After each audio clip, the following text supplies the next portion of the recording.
When Megan showed up at my doorstep 3 years ago, her face was pale and her words were frantic. She had Lily, just a year old then, bundled in her arms. Megan didn't say much. She didn't need to. I could tell she was on the verge of a breakdown. She rambled something about how she needed time to figure out her life and begged me to watch Lily for just a little while. Before I could even process what was happening, she was gone. Megan had always been dramatic, but this was different. She was running from her collapsed marriage to Kenny, a man who had made it clear he wanted nothing to do with his daughter. Their relationship had always been toxic, an endless cycle of love, fights, and empty promises. Kenny had left Megan for another woman midway through her pregnancy, but Megan kept chasing after him like he was her last chance at happiness. At first, I thought Megan would come back in a week or two. A month passed, and then another. My phone barely buzzed except for a few texts from her that felt like afterthoughts. "How's Lily? Thanks for taking care of her. I'll be back soon." I wanted to scream every time I read one. Back when, Megan? Lily was a sweet baby, but adjusting to life as her caretaker wasn't easy.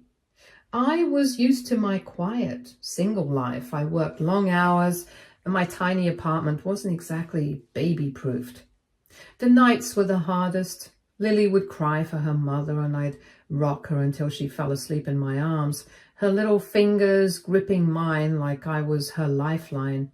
I'd stare at her peaceful face and wonder what kind of person could walk away from this. Over time, though, something changed. I stopped seeing Lily as Megan's responsibility and started seeing her as my own. I celebrated her milestones like any proud parent would. Her first steps, her first words. I cheered her on when she learned to say auntie and beamed when she called me mama by accident one day. Megan may have left her behind, but I wasn't going to let Lily feel abandoned. I tried to stay in contact with Megan, but it felt like I was talking to a ghost. She stopped responding to my updates about Lily, and any attempts to get her to visit were met with excuses. I had no idea where she was or what she was doing. Kenny was even worse. He didn't even pretend to care. The man had the audacity to claim he wasn't ready to be a father, as if that was an excuse for abandoning his own child.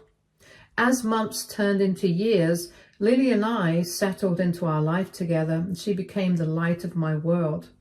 I did everything I could to make her feel safe and loved. I took on extra shifts to afford daycare and enrolled her in a preschool nearby. My friends and co-workers became her extended family, showering her with affection and helping me navigate the chaos of parenthood. There were moments of bitterness, though. I couldn't help but feel a flicker of resentment towards Megan for forcing this responsibility on me without even asking if I was ready. I had dreams too, plans to travel, to build my career, to maybe start a family on my own terms one day. But those dreams were put on hold, and I found myself in the role of a single parent without warning. Still, I couldn't bring myself to regret it. Every time Lily ran to me with her tiny arms outstretched or giggling at something silly, the sacrifices felt worth it. She wasn't just my niece anymore. She was my daughter in every way that mattered. Megan's absence became a strange constant, like a shadow looming in the background of our lives. I would catch myself wondering if she missed Lily or if she even thought about her. Did she ever feel a pang of guilt for leaving her behind? Or had she completely moved on, erasing us from her life like a chapter she didn't want to revisit? Lily didn't ask much about her mother, which was both a relief and a heartbreak. Occasionally, she'd point to an old photo of Megan I kept tucked away and ask who the lady was. I tell her that was her mommy and change the subject before the questions got too complicated. I didn't know how to explain abandonment to a toddler. In those quiet moments, I couldn't help but wonder what the future held. I knew this wasn't a forever arrangement, not legally at least. Megan was still Lily's mother, and as much as I hated to admit it, she had the right to come back and claim her daughter anytime she wanted. The thought terrified me. What if Megan waltzed back into our lives one day, expecting everything to go back to how it was? What if she tried to take Lily away from me? I told myself I was being paranoid. Megan hadn't shown any interest in being a mother for 3 years. Why would she start now? But deep down, I couldn't shake the feeling that this wasn't over. And then one day, the doorbell rang. I opened it to find Megan standing there, smiling like she hadn't vanished from our lives for years.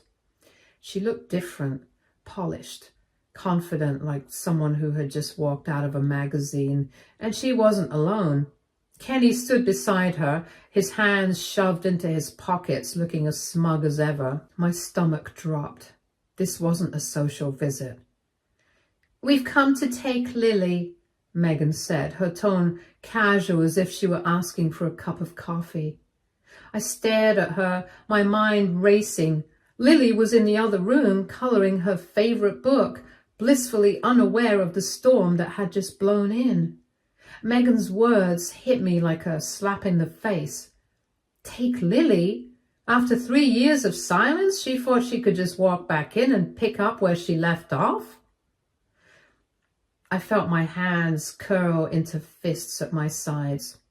I wasn't about to let her or Kenny uproot the life Lily and I had built together. This wasn't just about legalities or blood ties anymore. This was about the little girl who called me mama when she was scared, who hugged me with all her might when she was happy. This was about protecting the family we had become. Megan and Kenny had no idea who they were dealing with. If they thought they could waltz back into our lives and play house, they were sorely mistaken. I wasn't about to let them turn Lily's world upside down for the sake of their selfish games. The battle had just begun. Her announcement hung in the air like a bomb waiting to detonate. I felt my pulse quicken, and every fiber of my being screamed at me to protect Lily. It wasn't just anger I felt. It was outrage, disbelief, and a deep sense of betrayal. How dare she show up after 3 years of silence and demand to take Lily like she was some forgotten piece of luggage? I crossed my arms and stood firm in the doorway, making it clear they weren't stepping inside. Megan's polished appearance might have fooled someone who didn't know her, but I saw through the facade.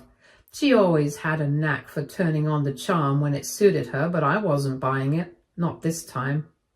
I asked her what she thought she was doing here, and Megan's voice took on that syrupy sweet tone she always used when she wanted something. She said she and Kenny had worked things out and were giving their marriage another shot. She explained that they wanted to be a family again. Her, Kenny, and Lily.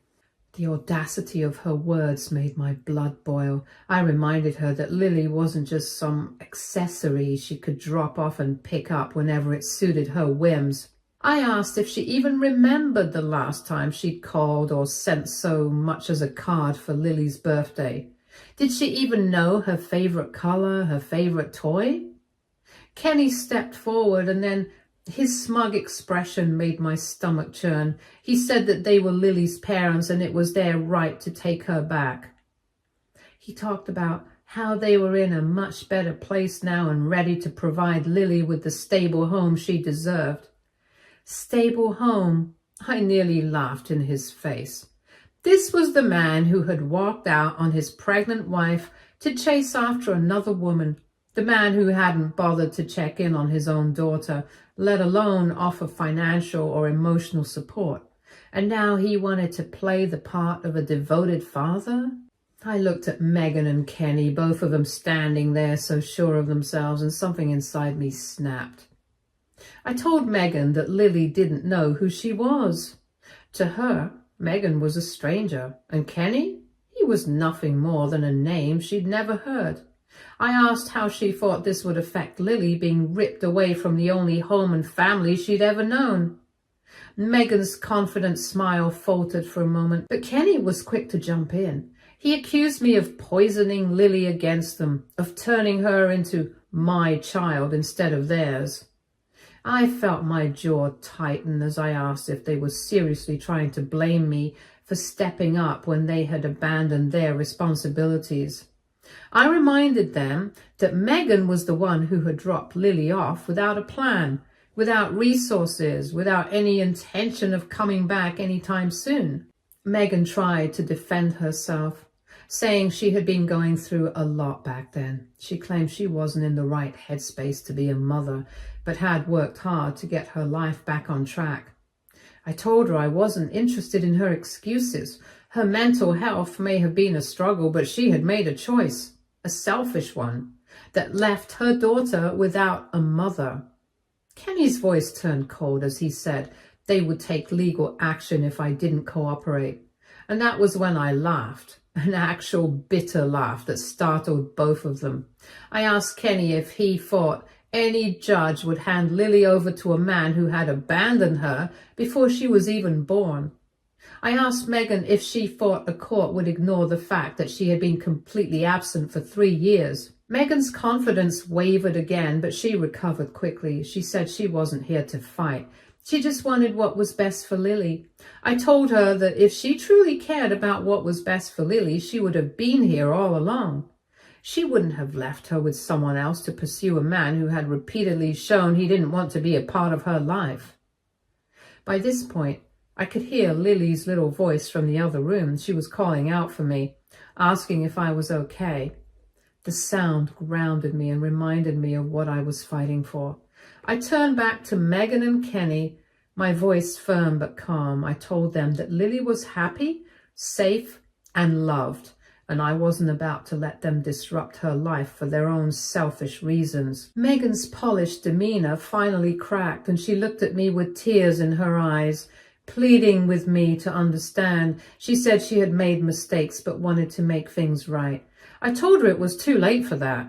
The time to make things right was 3 years ago, before she disappeared without a trace. Kenny muttered something under his breath, and I turned my attention to him, and I told him that he had no right to call himself a father. Fathers don't walk away.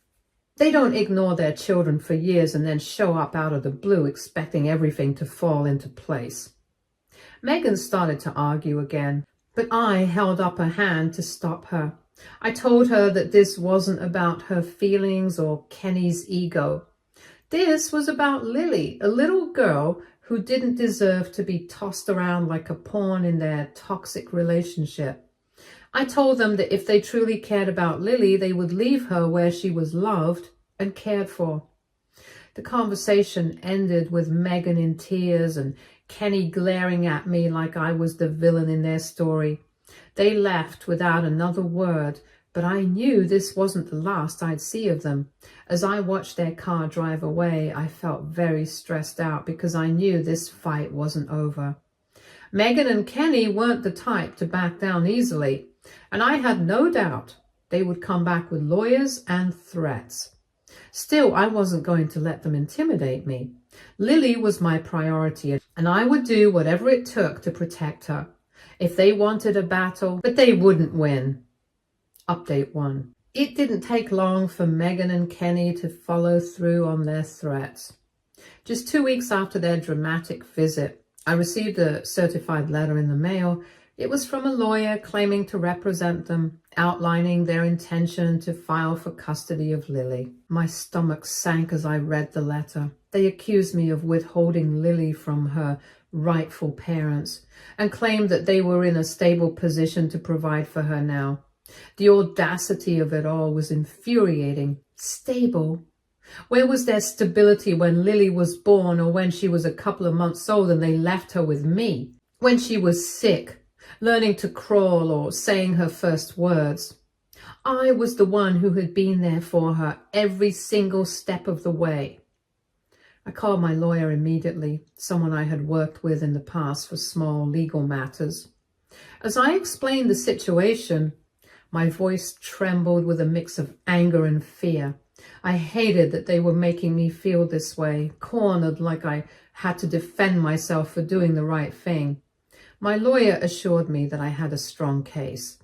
Lily's abandonment and their lack of involvement and my role as her primary caregiver would all work in my favor. Still, the idea of dragging this into court made my heart ache. In the weeks that followed, the tension was building. I spent hours gathering every piece of documentation I could find: medical records, daycare forms, photographs, and text messages. I wanted to ensure there was no room for doubt about who had been there for Lily. The stress began to take its toll. At night, I would sit by Lily's bed, watching her sleep and wondering how I was going to explain all of this to her someday. She was almost 4, blissfully unaware of the storm brewing around her. But I couldn't help but think about the future, about what would happen if Megan and Kenny somehow won this fight. The thought of Lily being taken away from me was unbearable. The first court hearing was scheduled for a month later. Megan and Kenny had hired an apparently high-powered attorney, someone who was clearly used to getting their way. Don't ask me where they got the money from. As I sat in the courtroom clutching a folder of evidence, I felt a pang of anxiety. The lawyer's opening statement painted Megan and Kenny as a loving couple who had overcome their struggles and were now ready to be the parents Lily deserved. I could barely contain my frustration as they twisted the narrative, making it seem like I had stolen Lily from them rather than stepping up when they abandoned her. Megan sat there with tears streaming down her face, playing the role of the heartbroken mother.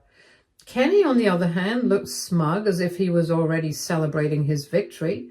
When it was my turn to speak, I told the court the truth. I explained how Megan had shown up on my doorstep 3 years ago, leaving Lily with nothing but a diaper bag and a vague promise to come back. I described the sleepless nights, the medical scares, and the milestones Megan and Kenny had missed. I painted a picture of the life Lily had with me, a life filled with love, stability, and support. My lawyer presented the evidence, highlighting the complete lack of involvement from Megan and Kenny over the past 3 years.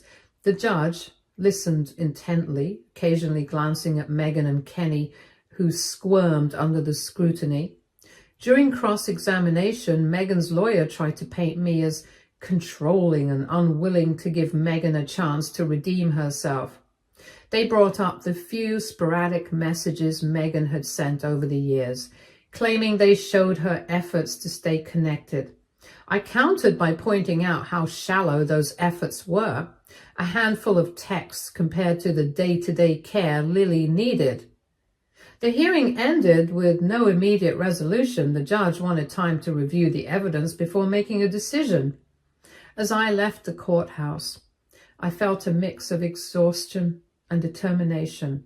This wasn't over, but I wasn't going to back down. Update 2. A few days later, Megan called me directly. I answered. I recorded the call just in case. Her voice was filled with fake sweetness as she tried to convince me to settle out of court. She said we didn't need lawyers to figure this out, that we were family and should work together for Lily's sake. I told her that family didn't abandon each other and come back only when it was convenient, and that too with a lawsuit. I reminded her that she had made her choice 3 years ago and she hasn't gotten to rewrite history yet. Megan's tone shifted quickly, turning bitter and accusatory. She said I was being selfish, that I was robbing Lily of the chance to grow up with both her parents.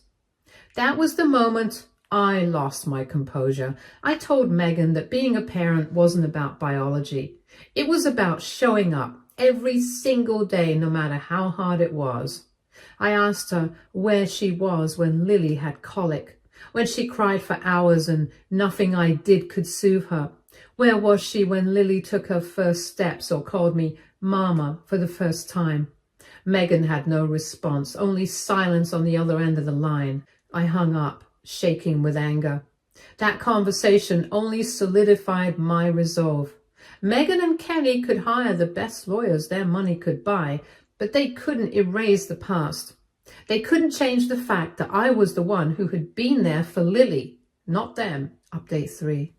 As the weeks went on, the court case continued to drag out.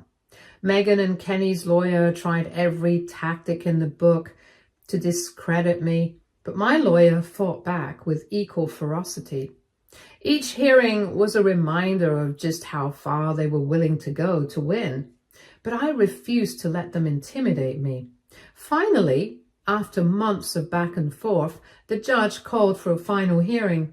My heart raced as I sat in the courtroom waiting for the decision that would determine Lily's future. When the judge spoke, their words were clear and firm. Full custody would remain with me. Megan and Kenny's petition was denied. Relief washed over me like a tidal wave. As I left the courthouse, I felt a sense of closure. The fight wasn't easy, but it was worth every sleepless night and every ounce of energy spent. Lily was safe, and that was all that mattered. Back at home, I hugged Lily tightly, promising myself that I would never let anyone threaten our little family again. Megan and Kenny had tried to disrupt our lives, but they had underestimated my love for Lily. She wasn't just my niece. She was my daughter in every way that mattered. Update 4. The court's decision should have been the end of it, but Megan wasn't ready to let go. A week after the ruling, I found her on my doorstep again, and this time without Kenny. She was in tears, pleading with me to reconsider. She said she had nowhere else to turn and that the court process had drained her emotionally and financially. She tried to make me feel guilty, saying that I was keeping her from her own daughter and ruining her chance to be a mother. She claimed Kenny had distanced himself from her after the court ruling, blaming her for losing the case. I let her talk, standing there with my arms crossed, waiting for her to run out of excuses. When she finally stopped, I told her firmly that nothing had changed. I reminded her that the judge had made their decision and that Lily wasn't a trophy she could win back when things got tough. Megan's tears turned to anger. She accused me of being heartless, saying that I was punishing her for mistakes she made when she was younger. She said that people change and that she deserved another chance. I told her that change wasn't just about words. It was about actions. If she had truly changed, she wouldn't be here trying to manipulate me after losing in court. She would have respected the decision and focused on building her own life instead of trying to disrupt mine and Lily's. Megan's voice cracked as she yelled that I was selfish, that I had stolen her child and destroyed her life. Her words stung, but I didn't let it show. I told her that if she truly loved Lily, she would stop putting her through this turmoil and let her live in peace. Eventually, Megan left. I stood there for a moment, taking a deep breath to calm myself. In the days that followed, I noticed something strange. Kenny had completely disappeared from the picture. Megan had mentioned that he blamed her for losing the case, but I hadn't realized how serious it was until I did some digging. A mutual acquaintance told me that Kenny had packed up and left town shortly after the court ruling. He had moved in with another woman and had no intention of being involved in Lily's life. The news didn't surprise me, but it infuriated me. After all the chaos he had caused, he had the audacity to just walk away, as if none of it mattered. I thought about how Kenny had acted throughout the court process. Smug, self-assured, and completely dismissive of Lily's needs. He had put on a show, pretending to care about being a father, but the moment things didn't go his way, he bailed. When I told my lawyer about Kenny's disappearance, she wasn't surprised either. She said it only reinforced what we already knew, that Kenny and Megan were never truly committed to Lily's well-being. She assured me that his absence wouldn't affect the custody arrangement, but it still left me feeling unsettled. Update 5. A few weeks later, I received a phone call from my aunt, who had been keeping tabs on Megan. She told me that Megan had moved in with her new boyfriend and was struggling to make ends meet. Apparently, she had been trying to reach out to other family members for help, but most of them were reluctant to get involved. The news made me feel a twinge of guilt, but I quickly pushed it aside. Megan's struggles were a direct result of her own choices. She had prioritized her toxic relationship with Kenny over her own daughter, and now she was facing the consequences. Still, I couldn't help but wonder what her next move would be. Megan wasn't the type to give up easily, and I knew she would try to find another way to get what she wanted. The following week, Megan showed up at my workplace. She waited for me in the parking lot, catching me completely off guard as I was heading to my car. She looked tired and desperate, her once perfect appearance now disheveled. She begged me to let her see Lily, saying that she had changed and that she deserved another chance. I told her that it wasn't about what she deserved. It was about what was best for Lily. I reminded her that she had abandoned Lily when she was just a baby and that she had spent the last 3 years prioritizing Kenny over her own child. Megan started crying, saying that she regretted everything, that she just wanted to make things right. She said she was willing to do whatever it took to be a part of Lily's life again. I told her that if she was serious about changing, she needed to prove it, not to me, but to herself. I suggested that she seek therapy and focus on building a stable life before even thinking about contacting Lily again. Megan looked at me with a mix of anger and sadness, but she didn't argue. She simply nodded and walked away. I wasn't going to let my guard down. I had seen this pattern before, promises of change followed by the same destructive behavior.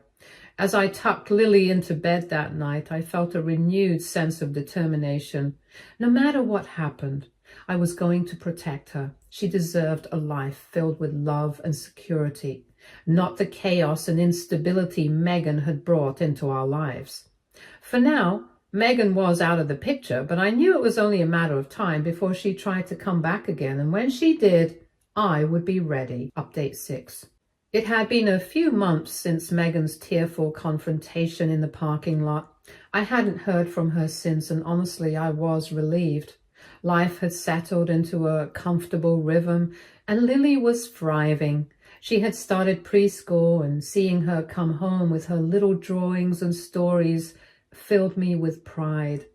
But as I had suspected, Megan wasn't done. One morning, just as Lily and I were finishing breakfast, there was a knock at the door. I hesitated before answering, knowing in my gut that it wouldn't be a friendly visit. And sure enough, there she was, Megan, standing on my porch with a determined look in her eyes and a folder in her hands. She didn't wait for an invitation to speak. She launched into a rehearsed speech about how she had been attending therapy, working on herself, and taking steps to create a better life. She said she had even started a new job and had found a small apartment. I listened, arms crossed, waiting for her to get to the point, and then she said it. She wanted visitation rights. I couldn't help but laugh. I reminded her that the court had already ruled against her and that Kenny, her supposed partner in this battle, had abandoned ship months ago. I told her that stability wasn't something you could just fabricate overnight. Megan looked at me with pleading eyes and said she didn't want to go back to court.